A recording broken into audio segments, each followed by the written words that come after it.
Hi guys, நம்ம subscriber ஒருத்தர் வந்து கமெண்ட் பண்ணியிருக்காரு. ப்ரோ இப்போ தான் நான் ஃபஸ்ட் டைம் பீட்டா ஃபிஷ் வளர்க்க போகிறேன், ஒரு நல்ல பீட்டாவை எப்படி சூஸ் பண்ணுறது கேட்டிருக்காரு. ஸோ என்னோட பர்சனல் ஒப்பீனியன் உங்ககிட்ட ஷேர் பண்ணுறேன். ஃபஸ்ட்டு என்ன பார்க்கணும் பார்த்தீங்கன்னா, பீட்டா நல்லா ஆக்டிவாக இருக்கா செக் பண்ணுங்கள். இப்போலாம் பார்த்தீங்கன்னா அக்வேரியம் ஷாப்பில் வந்து பீட்டாவை பக்கத்தில் தான் விற்கிறாங்க. இது ஒன்று முறைச்சி பார்த்தீங்கன்னா பீட்டா ரொம்ப டல்லாகிடுது.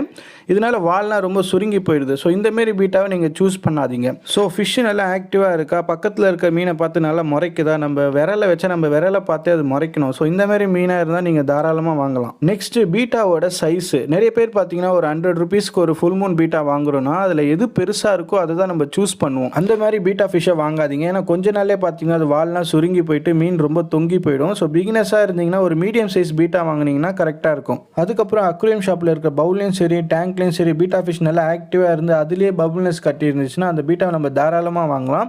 ஏன்னா அது ப்ரீடிங் செட் பண்ணுறதுக்கு சூப்பராக இருக்கும். ஓகே கைஸ், இந்த வீடியோ யூஸ்ஃபுல்லாக இருக்கும் நம்புறேன். உங்களை நெக்ஸ்ட் வீடியோவில் பார்க்குறேன். பாய்.